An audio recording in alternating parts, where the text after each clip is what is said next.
నమస్కారం. ఈరోజు సుఖీభవలో prostate గ్రంథిలో cancer ముసలం. కొబ్బరి నూనె రాస్తే జుట్టు బాగా పెరుగుతుందా? ఆహారాన్ని మనం శుచిగానే వండుకుంటున్నామా? గర్భాశయంలో కణుతులు ఉన్నాయా? ఇంకా హెల్త్ టిప్. తరచూ టాయిలెట్ కు వెళ్లాల్సి రావడం, రాత్రులు ఎక్కువసార్లు లేవాల్సి రావడం మామూలుగా అయితే పెద్దగా కంగారు పడాల్సిన పని లేదు.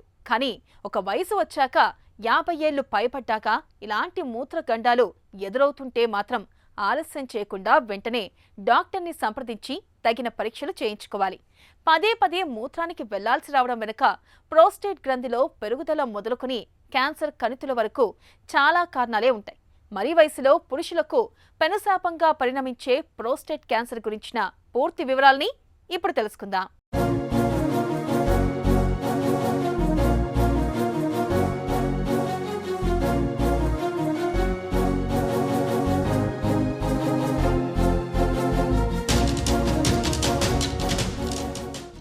జుట్టు తెల్లబడటం, నోట్లో దంతాలు ఊడిపోవడం, ఒంట్లో జవసత్వాలు క్రమంగా సన్నగిల్లిపోవడం ఇవన్నీ వయసు పైబడిందనడానికి సంకేతాలు.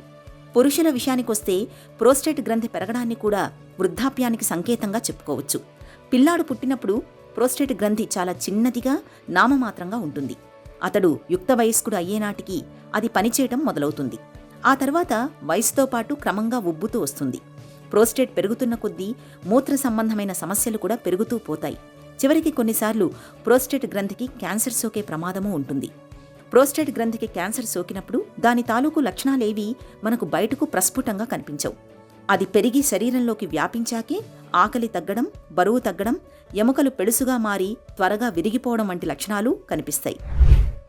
ప్రోస్టేట్ అనేది గ్లాండ్. ఇది ఓన్లీ మేల్స్లో ఉంటుంది. ఈ బ్లాడర్ అవుట్లెట్ దగ్గర ఈ ప్రోస్టేట్ ఉంటుంది. 60 ఏళ్ళు దాటిన తర్వాత, 70 ఏళ్ళు దాటిన తర్వాత, 80 ఏళ్ళు వయసు ఎక్కువైపోద్ది ప్రోస్టేట్ క్యాన్సర్ వచ్చే అవకాశాలు, ఇన్సిడెన్స్ ఎక్కువ అవుతుంది.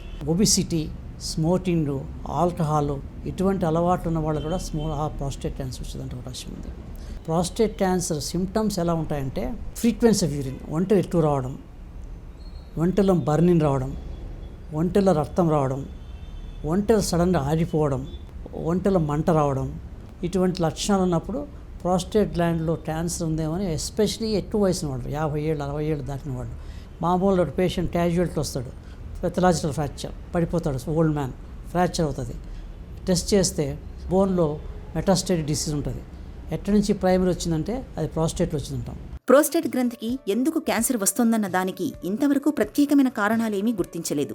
అయితే వయసు పెరగడం, శరీరంలోని కొన్ని జన్యువుల్లో తేడాలు కనిపించడం, సెక్స్ హార్మోన్ల మధ్య సమతూకం లేకపోవడం, కుటుంబంలో అంతకు మునుపు ఎవరికైనా ప్రోస్టేట్ క్యాన్సర్ వచ్చి ఉండటం, ప్రోస్టేట్ గ్రంథికి తరచూ వచ్చే ఇన్ఫెక్షన్ల మూలంగా క్యాన్సర్ సోకుతున్నట్లు కొన్ని అధ్యయనాలు చెబుతున్నాయి. ప్రోస్టేట్ క్యాన్సర్ ఎలా స్క్రీన్ చేస్తారంటే ఫస్ట్ టెస్ట్ ప్రోస్టేట్లో ఏమంటే పిఎస్ఏ. ఇది మామూలుగా 4 వాల్యూ దాకా ఉంటుంది. 4 దాటితే బహుశా ప్రోస్టేట్ క్యాన్సర్ అని అనుమానం రావాలి. అంటే ప్రోస్టేట్ స్పెసిఫిక్ యాంటీజెన్ పెరిగినంత మాత్రంలోనే ప్రోస్టేట్ క్యాన్సర్ ఉండదు. కొంతమందికి యూరినరీ ఇన్ఫెక్షన్ వల్ల రావచ్చు, ప్రోస్టేటైటిస్ వల్ల రావచ్చు, లేకపోతే రెక్టల్ ఎగ్జామినేషన్ ఫ్రెష్ చేస్తాం అనుకోండి, అటువంటి పేషెంట్లో ప్రోస్టేట్ స్టిమ్యులేట్ అయినప్పుడు ప్రోస్టేట్లో పిఎస్ఏ పెరుగుతూనే స్ట్రేట్ అవే క్యాన్సర్ ఉందని అనుమానం పడకూడదు. అటువంటి అనుమానం వచ్చినప్పుడు డాక్టర్ని సంప్రదించాలి. వీళ్ళు ఏం చేస్తారంటే ఫస్ట్ రెక్టల్ ఎగ్జామినేషన్ చేస్తారు. రెక్టల్ ఎగ్జామినేషన్ చేసినప్పుడు ప్రోస్టేట్ హార్డ్గా ఉంటుంది, ప్రోస్టేట్ గ్లాండ్ ఎన్లార్జ్ అయి ఉంటుంది, అది బహుశా ప్రోస్టేట్ క్యాన్సర్ అనుమానం వస్తుంది. అప్పుడు ట్రాన్స్ రెక్టల్ అల్ట్రాసౌండ్, రెక్టంలో అల్ట్రాసౌండ్ ప్రోబ్ పెట్టి రెక్టల్ అల్ట్రాసౌండ్ చేస్తారు. అల్ట్రాసౌండ్ చేసినప్పుడు మన ప్రోస్టేట్ మార్ఫాలజీ ఎట్లా ఉంది, ఏమైనా గ్లాండ్లో ఏమైనా గడ్డలు ఉన్నాయా, దాన్ని డయాగ్నోస్ చేస్తారు. సో ప్రోస్టేట్లో అనుమానం ఉంటే ట్రాన్స్ రెక్టల్ అల్ట్రాసౌండ్ బయాప్సీ చేస్తారు. అంటే రెక్టం ద్వారానే బయాప్సీ నీడిల్ పంపించి బయాప్సీ చేసి డయాగ్నోస్ చేయడానికి అవకాశం ఉంది. అంతేకాకుండా ప్రోస్టేట్ గ్లాండ్ సిటీ స్కాన్ చేయొచ్చు, ఎంఆర్ఐ చేయొచ్చు. ఎంఆర్ఐ చేస్తే ప్రోస్టేట్ గ్లాండ్ ఎంత ఎక్స్టెన్షన్ ఉంది, ప్రోస్టేట్ గ్లాండ్లో మల్టిపుల్ ఏరియాస్లో ఉందా, క్యాప్సూల్ ఇన్వాల్వ్మెంట్ ఉందా, బయట స్ప్రెడ్ అయి ఉందా, ఇటువంటి ఇన్ఫర్మేషన్ అంతా తెలుస్తుంది. సాధారణంగా 50 ఏళ్లు పైబడ్డ వారిలో మూత్ర సంబంధమైన ఏ సమస్య కనిపించినా ముందుగా మలద్వారం ద్వారా ప్రోస్టేట్ గ్రంథిని పరీక్షిస్తారు. ప్రోస్టేట్ గ్రంథి గట్టిగా ఉంటే దాన్ని క్యాన్సర్గా అనుమానించి పిఎస్ఏ పరీక్ష చేస్తారు. ఈ పిఎస్ఏ పరీక్షలో విలువలు 4 నానోగ్రామ్/ml కంటే ఎక్కువగా ఉన్నప్పుడు బయాప్సీ చేయడం ద్వారా ప్రోస్టేట్ గ్రంథిలో క్యాన్సర్ను ఖచ్చితంగా నిర్ధారించుకుంటారు. తర్వాత పేషెంట్ వయసును దృష్టిలో ఉంచుకుని చికిత్స మొదలు పెడతారు. కనీసం 10 ఏళ్లు జీవించేందుకు అవకాశం ఉందని భావించినప్పుడు రాడికల్ ప్రోస్టెటెక్టమీ అనే శస్త్రచికిత్స ద్వారా క్యాన్సర్ ఉన్న ప్రోస్టేట్ను పూర్తిగా తొలగిస్తారు. ఒకవేళ పేషెంట్కు సర్జరీ సాధ్యం కానప్పుడు రేడియోథెరపీ ద్వారా ప్రోస్టేట్ క్యాన్సర్ను కొంతవరకు నియంత్రిస్తారు. అర్లీ స్టేజ్లో ఉంటే, లో రిస్క్ ఉంటే సర్జరీ చేయొచ్చు, ఎక్స్టర్నల్ రేడియోథెరపీ ఇవ్వచ్చు. ఈ మధ్య సర్జరీ వెరీ సేఫ్ సర్జరీ చేస్తున్నారు, రోబాటిక్ సర్జరీతో చేస్తారు ప్రోస్టేట్. మామూలుగా అర్లీ స్టేజ్ ప్రోస్టేట్లో ఎంగేజ్ ఉండి పేషెంట్ ఫిట్ ఉండి చేస్తే మంచి రిజల్ట్స్ వచ్చేదంటే అవకాశం ఉంది. కానీ ఒకటే కాంప్లికేషన్ ఏమంటే ఫుడెండల్ నర్వ్ డ్యామేజ్, యూరిన్ ఇంకాంటినెన్స్ వస్తుంది. అందరికీ రాదు, కొంతమంది పర్సెంటేజ్ పేషెంట్లకు ఇంకాంటినెన్స్ అది యూరిన్ వచ్చేదంటే అవకాశం ఉంది. కాబట్టి ఈ జాగ్రత్తలు యూరాలజిస్ట్ తీసుకుంటాడు.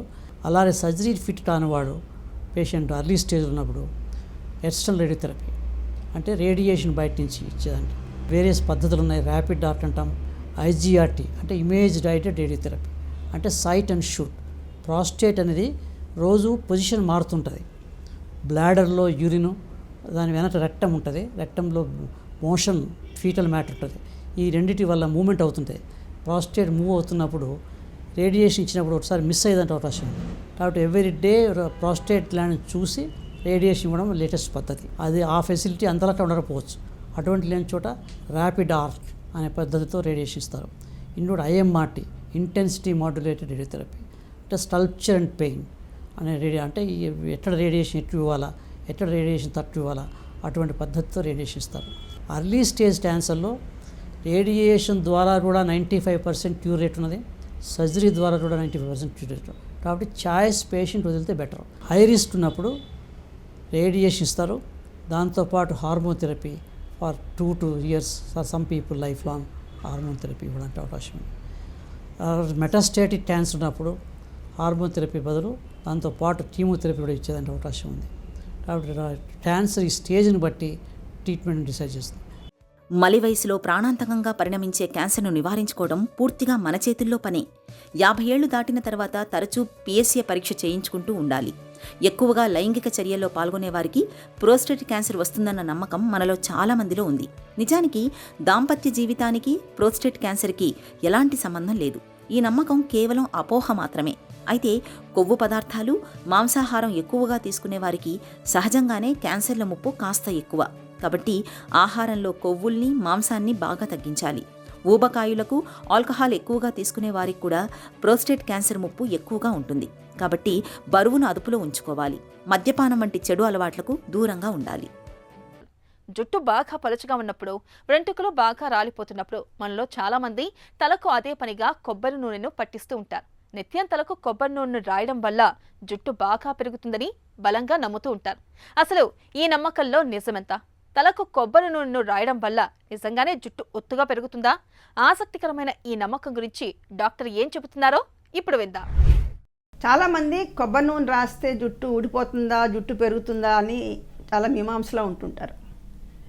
బేసిక్గా ఒకటి తెలుసుకోవాలండి మీరందరూ, జుట్టు బయట ఉన్న జుట్టు దానికి జీవం లేదు. It has no life, it's a dead hair.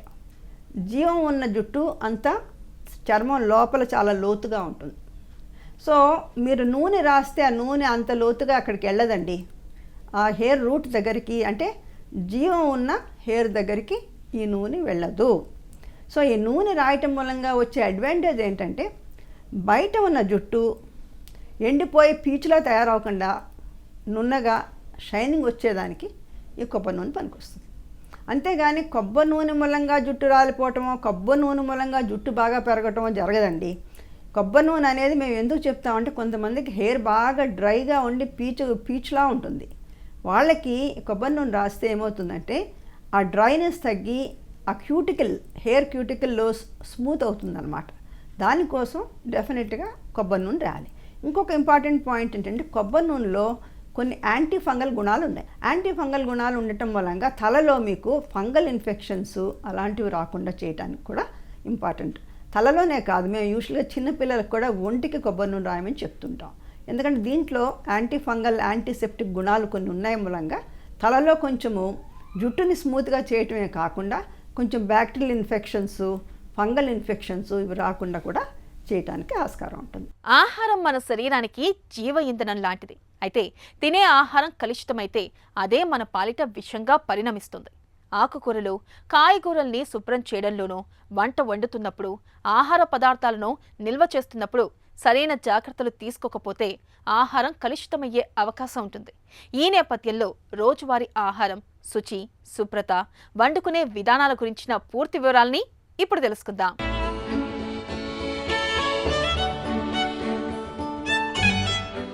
You are what you eat అని ఆంగ్లంలో ఒక సామెత ఉంది. మనం తినే ఆహారమే మన ఆరోగ్యాన్ని నిర్ణయిస్తుందని దీని అర్థం. నిజమే, ఆహారం మనకు ఆరోగ్య ప్రదాయన మాత్రమే కాదు, మన శరీరానికి ప్రధానమైన శక్తి వనరు కూడా. అయితే మనం తినే ఆహారం పరిశుభ్రంగా లేకపోతే అదే మన పాలిట విషతుల్యంగా మారుతుంది. ఆహార పదార్థాలని సరిగా శుభ్రం చేయనప్పుడు, వంట వండుతున్నప్పుడు సరైన జాగ్రత్తలు తీసుకోనప్పుడు, తినేటప్పుడు సరైన శుభ్రత పాటించకపోయినప్పుడు మనం తినే ఆహారమే మనల్ని అనారోగ్యానికి గురి చేస్తుంది. సాధారణంగా మనం తినే ఆహారం 3 రకాలుగా కలుషితమయ్యే అవకాశం ఉంటుంది. బ్యాక్టీరియా, వైరస్, ఫంగస్ వంటి సూక్ష్మజీవులు, బొద్దింకలు, ఈగలు వంటివి చేరినప్పుడు ఆహార పదార్థాలు కలుషితమవుతాయి. ఆకుకూరలు, కాయగూరల్ని సరిగా శుభ్రం చేయనప్పుడు వాటిపై చల్లిన రసాయనిక అవశేషాలు అలాగే ఉండిపోతాయి. ఇలాంటప్పుడు ఆహారం విషతుల్యం అయ్యే అవకాశం ఉంటుంది. కొన్ని సందర్భాల్లో చిన్న చిన్న రాళ్ళు, నట్లు, ఇనుప ముక్కలు, వెంట్రుకలు, గీచిపారవేసిన అగ్గిపుల్లల వంటివి కూడా ఆహార పదార్థాల్లోకి చేరే ప్రమాదం ఉంటుంది. అందుకే ఆహార పదార్థాల రుచి, శుభ్రత విషయంలో రోజువారీ ఆహారాన్ని పరిశుభ్రంగా ఉంచుకోవటానికి ఆహార పదార్థాల కొనుగోలు మొదలుగని వాటిని వండుకోవటం వరకు అన్ని విషయాల్లోనూ తగిన జాగ్రత్తలు తీసుకోవాలి. చాలామంది వారానికి సరిపడా కాయగూరల్ని, ఆకుకూరల్ని ఒకేసారి కొనుగోలు చేసి ఫ్రిడ్జ్లో భద్రపరుస్తూ ఉంటారు. ఇది అంత మంచి పద్ధతి కాదు. ఇలా చేయటం వల్ల వాటిలోకి సూక్ష్మజీవులు చాలా తేలికగా ప్రవేశించే అవకాశం ఉంటుంది. ఏ రోజుకు ఆ రోజు కూరగాయల్ని తాజాగా కొనుగోలు చేయటం మేలు. ఫ్రిడ్జ్లో ఉష్ణోగ్రత మరీ చల్లగా ఉంచటం కూడా మంచిది కాదు. శీతల వాతావరణంలో బ్యాక్టీరియా పెరిగే అవకాశాలు బాగా ఎక్కువగా ఉంటాయి. ప్యాకెట్లలో లభించే వాటిని, డబ్బాలలో లభించే వాటిని కొనే ముందు వాటి ఎక్స్పైరీ డేట్ను గమనించి మరీ కొనాలి. ఆహారాన్ని వండేటప్పుడు కూడా ప్రత్యేకమైన జాగ్రత్తలు తీసుకోవాలి. కాయగూరల్ని, ఆకుకూరల్ని నీటితో బాగా శుభ్రంగా కడిగిన తర్వాతే వాటిని వాడుకోవాలి. మాంసాహారాన్ని వండే ముందు మాంసాన్ని బాగా శుభ్రంగా కడగాలి. మాంసాహారాన్ని బాగా మెత్తగా ఉడికించాలి. తినటానికి ముందు శుభ్రంగా చేతులు కడుక్కోవాలి.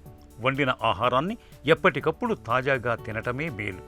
ఎక్కువ రోజులు ఫ్రిడ్జ్లో నిల్వ ఉంచటం, ఆపై వేడి చేసుకుని తినటం అంత మంచిది కాదు. ఆహార పదార్థాల రుచి, శుభ్రత విషయంలో ఈ జాగ్రత్తలు తీసుకుంటే మన ఆరోగ్యం భేషుగ్గా ఉంటుంది. గర్భాశయంలో గడ్డలు ఉన్నాయని తెలిసినప్పుడు మనలో చాలా మంది ఆందోళన చెందుతూ ఉంటారు. అవి క్యాన్సర్ కణితులేమోనని భయపడుతూ ఉంటారు. నిజానికి గర్భాశయంలో గడ్డలనేవి అంత ప్రమాదకరమైనవేవీ కావు. క్యాన్సర్ కణితులు అంతకన్నా కావు. కాకపోతే ఈ కణితుల పరిమాణం పెరుగుతున్న కొద్దీ నెలసరిలో చిక్కులు పెరుగుతూ ఉంటాయి. అధిక ఋతుస్రావం, రోజుల తరబడి రక్తస్రావం జరుగుతూ ఉంటుంది. అయితే గర్భసంచిలో ఫైబ్రాయిడ్స్ పరిమాణం తక్కువగా ఉన్నప్పుడు చాలా వరకు మందులతోనే వాటిని కరిగించేయచ్చు. లేదంటే వాటికి రక్త ప్రసారం అందకుండా చేసి వాటంతట అవే రాలిపోయేలా చేయొచ్చు. పరిమాణం మరీ పెద్దగా ఉన్నప్పుడు లాప్రోస్కోపీ లేదా ఓపెన్ సర్జరీ చేయడం ద్వారా వాటిని చాలా తేలిగ్గానే తొలగించవచ్చు. గర్భసంచిలో కణితులకు చికిత్స, పరిష్కార మార్గాల గురించి డాక్టర్ని అడిగి ఇప్పుడు తెలుసుకుందాం.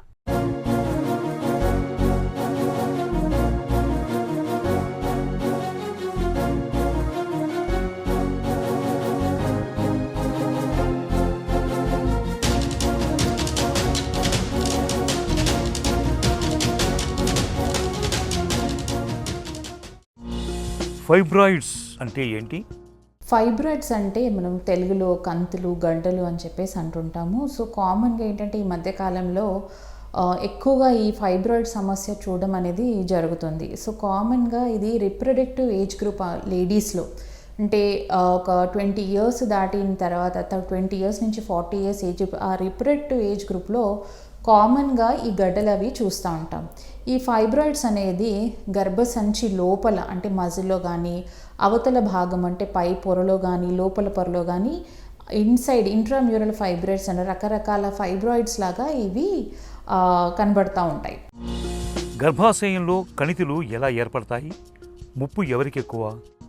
కొన్ని మనకు స్టడీస్లో ఏంటంటే ఈస్ట్రోజన్ హార్మోన్ కాంటెంట్ వల్ల ఈ మనకు ఫైబ్రాయిడ్స్ వస్తాయి అని చెప్పేసి మనకు నిర్ధారించబడింది. సో ఏంటంటే కొంతమంది అమ్మాయిలు ఎర్లీ మెనార్కి అంటే తొందరగా పెద్ద మనిషి అవడము, లేట్గా మెనోపాజ్ రావడము, ఇలాంటి వాళ్ళల్లో ఈ ఫైబ్రాయిడ్ సమస్య ఉండొచ్చు. జెనెటిక్గా కాజెస్ అంటే ఫ్యామిలీలో మదర్స్కి కానీ సిస్టర్స్కి ఫైబ్రాయిడ్స్ ఉన్నప్పుడు ఫ్యామిలీలో కూడా ఈ ఫైబ్రాయిడ్ సమస్య రన్ అయ్యే ఛాన్సెస్ అవి ఉంటాయి. సో దీంట్లో కూడా రకరకాల ఫైబ్రాయిడ్స్ ఉంటాయి. ఫైబ్రాయిడ్స్ ఉన్న వాళ్ళందరికీ ముప్పు ఉండడం అనేది ఉండదు. కొంతమందికి ఏంటంటే ఫైబ్రాయిడ్ పొజిషన్ వల్ల అంటే గర్భసంచి లోపల భాగంలో ఇన్నర్ లేయర్ ఎండోమెట్రియల్లో ఫైబ్రాయిడ్స్ ఉన్నా కానీ పెద్ద సైజ్ అంటే లార్జ్ ఫైబ్రాయిడ్స్ అంటాం, ఎక్కువ సైజు ఉన్నప్పుడు కానీ అలాంటి వాళ్ళల్లో ప్రాబ్లమ్స్ అనేవి ఎక్కువగా ఉంటాయి. కామన్గా ఈ రిప్రొడక్టివ్ ఏజ్ గ్రూప్లో చూస్తాం కాబట్టి ఇలాంటి వాళ్ళ ఇన్ఫర్టిలిటీ ఇష్యూస్ కూడా కామన్గా ఈ ఫైబ్రాయిడ్స్ వల్ల వచ్చే ఛాన్సెస్ అవి చూస్తుంటాం.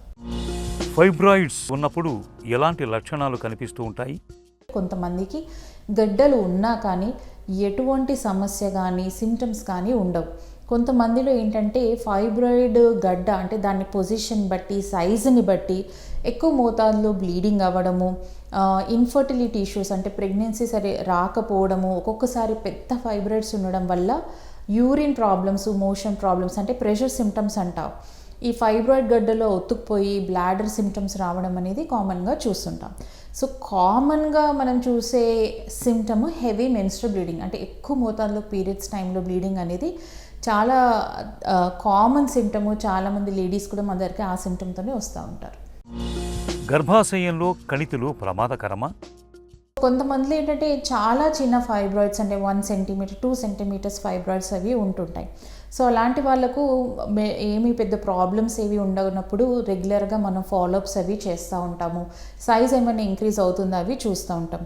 అదే కొంతమందిలో ఎక్కువ సైజు చాలా పెద్ద సైజు ఉండి ఒక 2-3 నెలల్లో సైజ్ అనేది చాలా డ్రాస్టిక్గా అంటే ఎక్కువ మోతాదులో సైజ్ పెరిగినప్పుడు వెరీ రేర్ ఛాన్సెస్ ఒక్కొక్కసారి అలాంటి వాటిలో క్యాన్సరస్ చేంజెస్ వచ్చే ఛాన్సెస్ కూడా ఉంటాయి. సో అలాంటి ఫైబ్రాయిడ్ సమస్య ఉన్నవాళ్ళు రెగ్యులర్గా ఫాలోఅప్స్ చేసుకుంటూ సైజ్ ఏమైనా ఇంక్రీజ్ అవుతుందా లేదా, దానివల్ల ఏమైనా సిమ్టమ్స్ ప్రాబ్లమ్స్ ఇంక్రీజ్ అవుతున్నాయా అనేది చూసుకోవడం అన్నది చాలా అవసరం. ఫైబ్రాయిడ్స్ని క్యాన్సర్ కణితులుగా భావించవచ్చా? ఈ ఫైబ్రాయిడ్ గడ్డల్ని కామన్గా మనము benign tumours of the uterus అని చెప్పేసి అంటాం. అంటే క్యాన్సరస్ చేంజెస్ ఏమీ దీంట్లో ఉండవు అని మనము బినైన్ ట్యూమర్స్ వల్ల నిర్ధారింపబడతాయి. కానీ రేర్ పాసిబిలిటీస్లో కొంతమందిలో ఈ గర్భసంచిలో గడ్డలు చాలా పెద్ద సైజు ఉన్నప్పుడు అంటే ఫైబ్రాయిడ్స్ ఎక్కువ మోతాదులో సైజు ఉన్నప్పుడు పెద్ద సైజు ఉన్నప్పుడు కొంతమందిలో రేర్ పాసిబిలిటీ క్యాన్సరస్ చేంజెస్ కూడా వచ్చే ఛాన్సెస్ ఉంటాయి. గర్భాశయంలో కణితుల్ని ఎలా నిర్ధారించుకుంటారు? కొన్ని రకాల ఇన్వెస్టిగేషన్స్ అనేది చేయడం జరుగుతుంది. దాంట్లో కామన్గా మనం చూసేది అల్ట్రాసౌండ్ అబ్డామిన్. అల్ట్రాసౌండ్ స్కాన్ చేయడం ద్వారా మనకు చిన్న ఫైబ్రాయిడ్ నుంచి పెద్ద ఫైబ్రాయిడ్ వరకు దానిలో డయాగ్నోసిస్ అనేది అవ్వబడుతుంది. కొంతమందిలో ఇంకా హయ్యర్ ఇన్వెస్టిగేషన్స్ ఎంఆర్ఐ కానీ సిటీ స్కాన్ కానీ అంటే డిపెండింగ్ ఆన్ ద సిచ్యువేషన్ కొంతమందిలో చేయాల్సిన అవసరం పడుతుంది. గర్భాశయంలో కణితులకు చికిత్స ఎలా ఉంటుంది? ఏసిమ్టమాటిక్ అంటే కొంతమందికి ఫైబ్రాయిడ్ గడ్డలు చిన్న మోతాదులో 1 or 2 సెంటీమీటర్ సైజులో 3 సెంటీమీటర్ సైజులో ఉండుంటాయి. కానీ వాళ్ళకి ఎటువంటి సమస్య సిమ్టమ్స్ అనేవి ఉండవు. అలాంటి వాళ్ళకి ఏంటంటే రెగ్యులర్గా అల్ట్రాసౌండ్ స్కాన్ చేసుకోవడం 3 మంత్స్కి కానీ 6 మంత్స్కి కానీ రెగ్యులర్గా ఫాలోఅప్ చేసుకొని సైజ్ ఏమైనా పెరుగుతుందా, సిమ్టమ్స్ ఏమైనా వస్తున్నాయా అని చూసుకోవడం అనేది చాలా ఇంపార్టెంట్. కొంతమందికి ఈ ఫైబ్రాయిడ్ వల్ల ఇన్ఫర్టిలిటీ ఇష్యూస్ అంటే ప్రెగ్నెన్సీ రాకపోవడం సమస్య కూడా చూడడం అనేది జరుగుతూ ఉంటుంది. సో అలాంటి వాళ్ళలో ఈ ఫైబ్రాయిడ్ గడ్డ పొజిషన్ ఎక్కడ ఉంది అంటే గర్భసంచి లోపల ఉందా, ఇంట్రామ్యూరల్ అంటే మజిల్లో ఉందా, బయట ఉందా చూసుకొని ఈ ఫైబ్రాయిడ్ రీజన్ వల్ల వాళ్ళకి ఇన్ఫర్టిలిటీ ఇష్యూస్ వస్తున్నాయి అనుకుంటే ఆ ఫైబ్రాయిడ్ని తొలగించడం అనేది జరుగుతూ ఉంటుంది. అది సర్జికల్ మెథడ్ ద్వారా మనం తీసేస్తాము. కొంతమందిలో స్మాల్ ఫైబ్రాయిడ్స్ అంటే 1 సెంటీమీటర్ 2 సెంటీమీటర్ ఫైబ్రాయిడ్స్ ఉన్నప్పుడు, సింగిల్ ఫైబ్రాయిడ్ ఉన్నప్పుడు మెడికల్ మేనేజ్మెంట్ కూడా ఇవ్వడం జరుగుతుంది. కొన్ని రకాల మెడిసిన్స్ ఇస్తాము. కొంతమందిలో లార్జ్ ఫైబ్రాయిడ్స్ ఉంటాయి, అంటే చాలా పెద్ద సైజులో ఫైబ్రాయిడ్స్ ఉన్నప్పుడు కంపల్సరీగా వాళ్ళకి మనము ఫైబ్రాయిడ్ రిమూవల్ అంటే లాప్రోస్కోపిక్ పద్ధతి ద్వారా, కీహోల్ సర్జరీ ద్వారా మయోమెక్టమీస్ ఫైబ్రాయిడ్స్ తీయడము, కొంతమందిలో చాలా పెద్ద సైజు ఉన్నప్పుడు ఓపెన్ సర్జరీ ద్వారా లాప్రోటమీ ద్వారా కూడా ఫైబ్రాయిడ్స్ తీయడం అనేది జరుగుతుంది. కోత లేకుండా ఫైబ్రాయిడ్స్ని తొలగించవచ్చా? వెరీ స్మాల్ సైజ్ అంటే 1 సెంటీమీటర్ 2 సెంటీమీటర్ ఫైబ్రాయిడ్స్కి, అది కూడా సింగిల్ ఫైబ్రాయిడ్ ఉన్నప్పుడు మనం మెడికల్ మేనేజ్మెంట్స్ అనేది ఇవ్వడం అనేది జరుగుతూ ఉంటుంది. దీంట్లో కొన్ని రకాల ఇన్వెస్టిగేషన్స్ చేసుకొని మెడికల్ మేనేజ్మెంట్ ఇవ్వడం ద్వారా సైజ్ అనేది తగ్గించడం అనేది జరుగుతుంది. కానీ కొంతమందిలో ఇది వర్క్ చేస్తుంది, కొంతమందిలో ఇది వర్క్ చేయదు. ఇంకా నాన్ ఇన్వేజివ్ పద్ధతులు ఈ మధ్య కాలంలో కూడా వస్తున్నాయి. సో దానివల్ల కూడా కొన్ని కాంప్లికేషన్స్ ఉన్నాయి, కొంతమందిలో తగ్గే ఛాన్సెస్ అవి ఉన్నాయి. గర్భాశయంలో కణితుల్ని నివారించుకోవచ్చా? ప్రివెన్షన్ పద్ధతుల గురించి మాట్లాడుకుంటే లైఫ్ స్టైల్ మేనేజ్మెంట్ అంటే యాక్టివ్ లైఫ్ స్టైల్ ఉండడము, హెల్దీ డైట్ అనేది చిన్న ఏజ్ నుంచే అమ్మాయిలకు అబ్బాయిలకు చిన్న ఏజ్ నుంచే హెల్దీ డైట్ అంటే గ్రీన్ లీఫీ వెజిటబుల్స్ ఎక్కువ తీసుకోవడము, ఎక్కువ ఫ్రూట్ కాంటెంట్ డైట్లో ఉంచుకోవడము, ఈ జంక్ ఫుడ్ అనేది అవాయిడ్ చేయడము, ప్లాస్టిక్స్ అనేది అవాయిడ్ చేయడము మన లైఫ్లో, తర్వాత ఈ ఎక్కువ మీట్ రెడ్ మీట్ ప్రోడక్ట్స్ని మన డైట్లో అవాయిడ్ చేయడము, యాక్టివ్ లైఫ్ స్టైల్ ఉండడము, సెడెంటరీ లైఫ్ స్టైల్ లేకుండా ఫిజికల్ యాక్టివిటీ అనేది బాగా యాక్టివ్గా చేయడం ద్వారా ఇలాంటి పద్ధతుల ద్వారా ప్రివెంట్ చేయవచ్చని కొన్ని థియరీస్ ఉన్నాయి. కానీ జెనెటిక్గా వచ్చే రీజన్స్ వల్ల వచ్చే ఫైబ్రాయిడ్స్కి ప్రివెన్షన్ ఏమీ లేదు. ఫైబ్రాయిడ్స్కు ఇవాళ ఆధునిక వైద్యంలో చక్కటి చికిత్సలు అందుబాటులో ఉన్నాయి. కణితుల పరిమాణాన్ని బట్టి సర్జరీ ద్వారా తొలగించవచ్చు, లేదంటే ఎంబోలైజేషన్ వంటి పద్ధతుల సాయంతో ఎలాంటి కోత పెట్టకుండానే వాటిని ఇట్టే కరిగించేయచ్చు. ఈరోజు ఈ కార్యక్రమాన్ని ముగించే ముందు ఆంధ్ర హాస్పిటల్ సమర్పించు ఒక చిన్న చిట్కా మీకోసం. దగ్గు ఆయాసంతో బాధపడుతున్నప్పుడు పసుపు కొమ్మును కాల్చి పొడి చేసి పాలల్లో కలిపి తీసుకోండి. దగ్గు ఆయాసం నుంచి మంచి ఉపశమనం దొరుకుతుంది.